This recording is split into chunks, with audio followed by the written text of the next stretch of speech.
My wife demanded. I need access to your inheritance or I'm leaving. I said, leave then. She thought I was bluffing until she saw I'd moved the funds into an irrevocable trust that specifically excludes spouses. Her lawyer's reaction was priceless.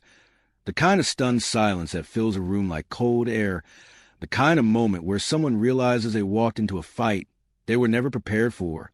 And the wild part is, I didn't set out to destroy anything. I didn't want revenge or power or some dramatic movie-style confrontation. I just wanted peace. I wanted to grieve my father without fighting over the money he left behind. But life doesn't let you choose peaceful paths when you're married to someone who sees opportunity instead of loss. And that's exactly what happened with my wife, Emily. When my dad died, I shut down emotionally for a while. He was the one person in my family who never judged me, never lectured me, never made me feel like I wasn't measuring up. He was a simple man, the kind who fixed his own truck until the day his arthritis got too bad, the kind who called every Sunday without fail, the kind who tucked away his savings in the slowest, most boring investments imaginable. He left me $480,000, not millions, not life-changing wealth, just the result of a lifetime of frugality and discipline. He'd told me for years, jokingly, "This isn't for me, kid. It's for you. So you don't work yourself into ground like I did." And when the inheritance cleared, I cried harder than I thought I would, not because of the money, but because it felt like he was still taking care of me even after he was gone. I wanted to put it into something safe, something long-term, something he'd be proud of. Instead, I found myself in the middle of a marital battlefield I never saw coming. The first time Emily brought it up, she phrased it carefully, like someone walking across thin ice. "So, have you thought about what we're doing with inheritance?" That was the first red flag. I remember sitting at our small dining table, coffee in hand, staring at her and wondering if she heard herself. "It's not we," I told her calmly. "It's something my dad left me. I'm still figuring it out." She smiled, but it didn't reach her eyes. "I know. I meant we, as in our future. Our family. Our goals." She was good with words. Always had been. She could dress a demand in silk and make it sound like a love letter. But I brushed it off at first. Stress, grief, miscommunication. I didn't want to assume the worst. But within a week, she brought it up again. This time not gently. "Evan, I really think we should use part of the money to invest in real estate. A rental property would give us passive income. We don't need to rush," I said. "I haven't even processed everything. I'm not making decisions right now." Her tone sharpened. "It's irresponsible to just sit on it." I blinked. It's been 6 days. And that was how it began. Day by day, tiny pressure points turned into full-blown demands. "Let me help manage it. We should open a joint investment account. This is for our marriage, not just for you. You're acting like you don't trust me. Your dad wouldn't want you to hoard it." The last one pissed me off in a way I didn't show. She didn't know him. She barely tolerated him. The man she criticized for being too old-fashioned. The man she rolled her eyes at every time he told a long story. She had no right to invoke him. The tipping point came exactly 3 weeks after the deposit cleared.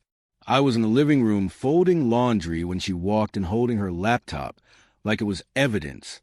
"I talked to a financial advisor today," she said bluntly. I raised an eyebrow. "Without me?" "Yes." He said leaving that much in a savings account is stupid. "It's been 3 weeks." I repeated slowly. "And it's not just in a savings account. It's split across temporary holding accounts until I decide long-term plans." She threw her hands up. "You're not listening. You're being controlling. You're acting like this is your money." I stopped folding the towel in my hands. "It is my money." The silence after that sentence was nuclear. And then she dropped the ultimatum like a brick through a window. "I need access or I'm leaving." I stared at her, not angry, not startled, just done. Something inside me snapped into clarity, like a lens coming into focus. "Leave, then." She blinked rapidly, like she'd been expecting a negotiation, a panic attack, begging. Anything but acceptance. "W what?" "You heard me," I said, voice steady. If this marriage depends on you controlling my father's money, then go. For the first time since I'd known her, she looked genuinely afraid. Evan, don't be ridiculous. I didn't mean it like, you meant it exactly like that. She stormed out, slamming the door so hard the frame shook. She went to stay with her mother. That gave me time. Time I used wisely. My sister, Rebecca, was the one who set everything into motion. When I told her what happened, she didn't even get angry. She just exhaled slowly and said, Dad warned us her family was money-driven. And then she gave me the number of an estate attorney she trusted. The attorney, a calm middle-aged man named Robert Hayes, didn't need more than 5 minutes to understand the situation. Do you want the fund protected permanently? He asked. Yes. Are you prepared for fallout? Yes. He nodded like he'd seen this story 100 times. And maybe he had. He explained everything. An irrevocable trust, separate property status, legal insulation, explicit exclusion of spouses and marital claims. It sounded harsh, but it also sounded like peace. So I signed. The funds moved. Permanently. Irreversibly. Safely. And when Emily found out, oh, God, the explosion could have been heard 3 states away.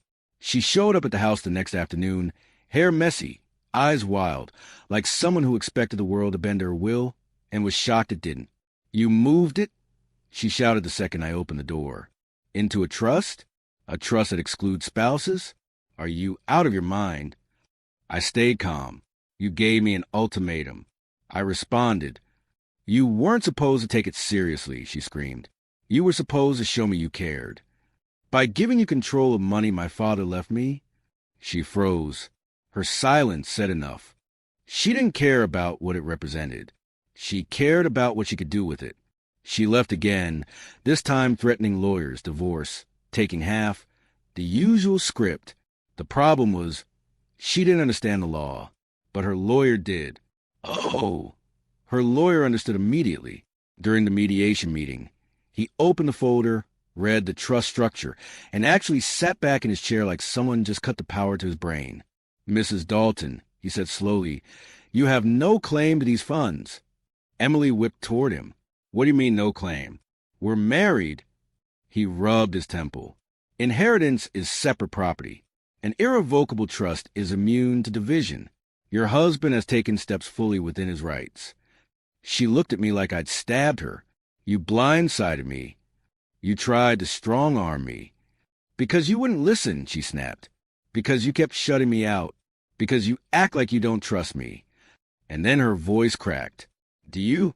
That question hung in the air like smoke. I finally answered. I did, until you made it about money.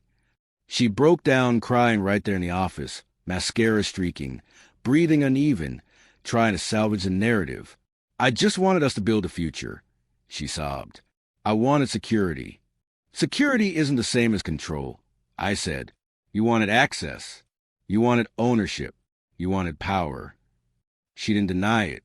Her silence was a confirmation. The mediation ended with her realizing she had no leverage. Not legally, not financially, not morally. The only thing she could take was her clothes, her car, and the life she built before me. And that is exactly what she got. The divorce finalized in 8 weeks. Quick, clean, clinical, but she didn't go out quietly. Of course she didn't. People like her don't lose gracefully.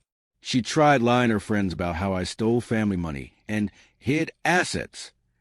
She tried convincing her mother I manipulated the law. She tried framing herself as a victim of financial abuse. But the trust documents were real. The timeline was real. Her ultimatum was real. And everyone with a functioning brain could see the truth. She didn't lose me because of the money. She lost me because she treated me like a safety deposit box with arms. The day I moved back into the house alone, I found one of my dad's old shirts in a box I hadn't unpacked. I sat on the floor holding it, breathing in the faint smell of cedar and laundry detergent, and I cried for everything. Him, the marriage, the betrayal, the relief. I realized then that the inheritance wasn't just money. It was the last chapter of my father's love, something Emily tried to pry from my hands under the disguise of our future. But a future built on coercion isn't a future. It's a trap. Now I'm rebuilding. Slowly, quietly, peacefully. People ask me if I regret putting the money in the trust. I don't. I regret marrying someone who made it necessary. The truth is simple. A partner who loves will never demand ownership of what your father left you. A partner who threatens to leave over money was already halfway out the door. And a partner who shows their true colors when cash appears wasn't hiding anything. They were just waiting for the right moment. If there's anything I learned from this whole mess, it's this: money doesn't change people. It reveals them. And once revealed, you can never unsee what they really are.